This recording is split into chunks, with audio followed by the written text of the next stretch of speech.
وواعدنا موسى 30 ليلة وأتممناها ب10 فتم ميقات ربه 40 ليلة.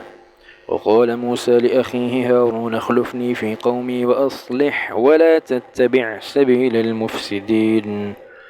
ولما جاء موسى لميقاتنا وكلمه ربه قال رب أرني أنظر إليك. قال لن تراني ولكن انظر إلى الجبل فإن استقر مكانه فسوف تراني. فلما تجلى ربه للجبل جعله دكا وخر موسى صعقا. فلما أفاق قال سبحانك تبت إليك وأنا أول المؤمنين.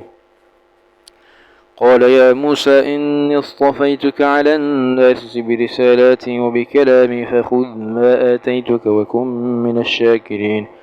وكتبنا له في الألواح من كل شيء موعظة وتفصيلا لكل شيء فخذها بقوة وأمر قومك يأخذوا بأحسنها سأريكم دار الفاسقين.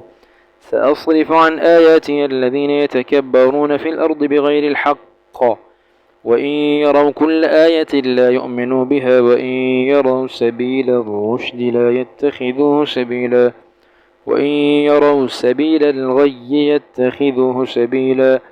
ذلك بأنهم كذبوا بآياتنا وكانوا عنها غافلين.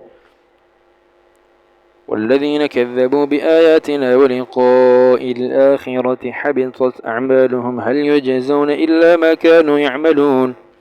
واتخذ قوم موسى من بعده من حليهم عجلا جسدا له خوار ألم يروا أنه لا يكلمهم ولا يهديهم سبيلا اتخذوه وكانوا ظالمين.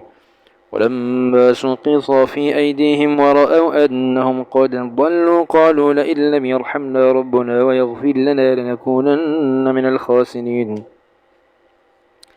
ولما رجع موسى إلى قومه غضبان أسفا قال بئس ما خلفتموني من بعدي أعجلتم أمر ربكم.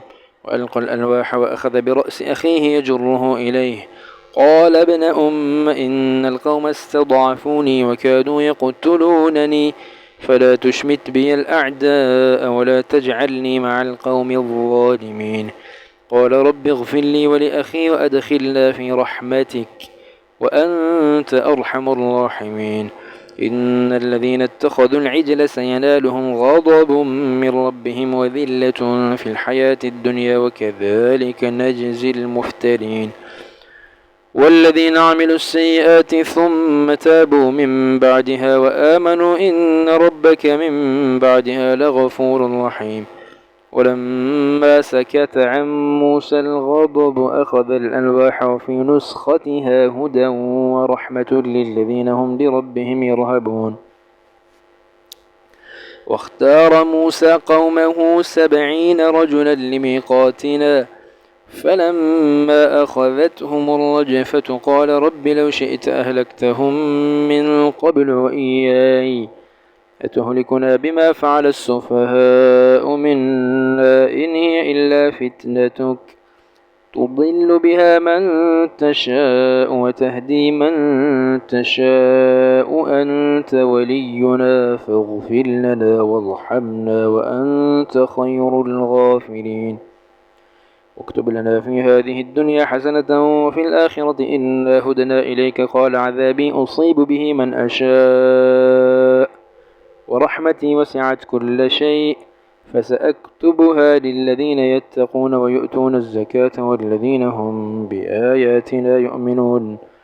الذين يتبعون الرسول النبي الأمي الذي يجدونه مكتوبا عندهم في التوراة والإنجيل يأمرهم بالمعروف وينهاهم عن المنكر ويحل لهم الطيبات ويحرم عليهم الخبائث ويضع عنهم إصرهم والأغلال التي كانت عليهم. فالذين آمنوا به وعزروه ونصروه واتبعوا النور الذي أنزل معه أولئك هم المفلحون. قل يا أيها الناس إني رسول الله إليكم جميعا الذي له ملك السماوات والأرض لا إله إلا هو يحيي ويميت فآمنوا بالله ورسوله النبي الأمي الذي يؤمن بالله وكلماته واتبعوه لعلكم تهتدون. ومن قوم موسى أمة يهدون بالحق وبه يعدلون.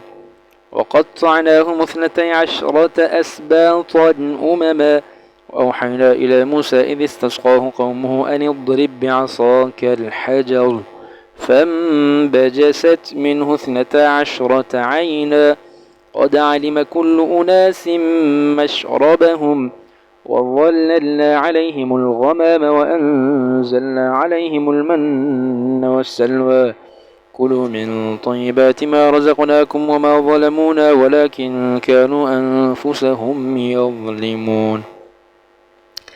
وإذ قيل لهم اسكنوا هذه القرية وكلوا منها حيث شئتم وقولوا حطة وادخلوا الباب سجدا نغفر لكم خطيئاتكم سنزيد المحسنين.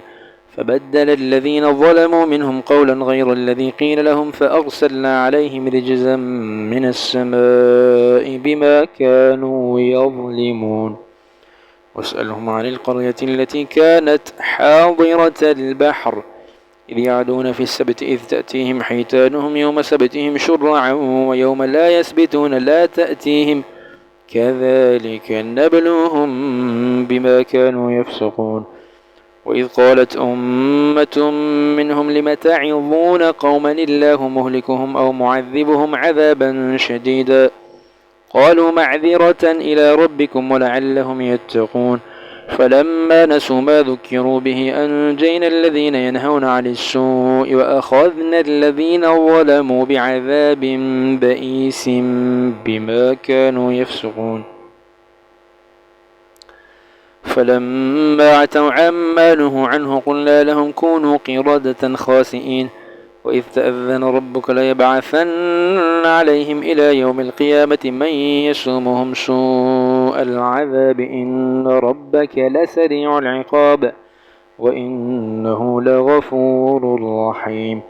وقطعناهم في الأرض أمما منهم الصالحون ومنهم دون ذلك وبلوناهم بالحسنات والسيئات لعلهم يرجعون. فخلف من بعدهم خلف ورثوا الكتاب يأخذون عرض هذا الأدنى ويقولون سيغفر لنا وإن يأتهم عرض مثله يأخذوه ألم يؤخذ عليهم ميثاق الكتاب ألا يقولوا على الله إلا الحق ودرسوا ما فيه والدار الآخرة خير للذين يتقون أفلا تعقلون. والذين يمسكون بالكتاب وأقاموا الصلاة إنا لا نضيع أجر المصلحين. وإذ نتقنا الجبل فوقهم كأنه ظلة وظنوا أنه واقع بهم خذوا ما آتيناكم بقوة واذكروا ما فيه لعلكم تتقون.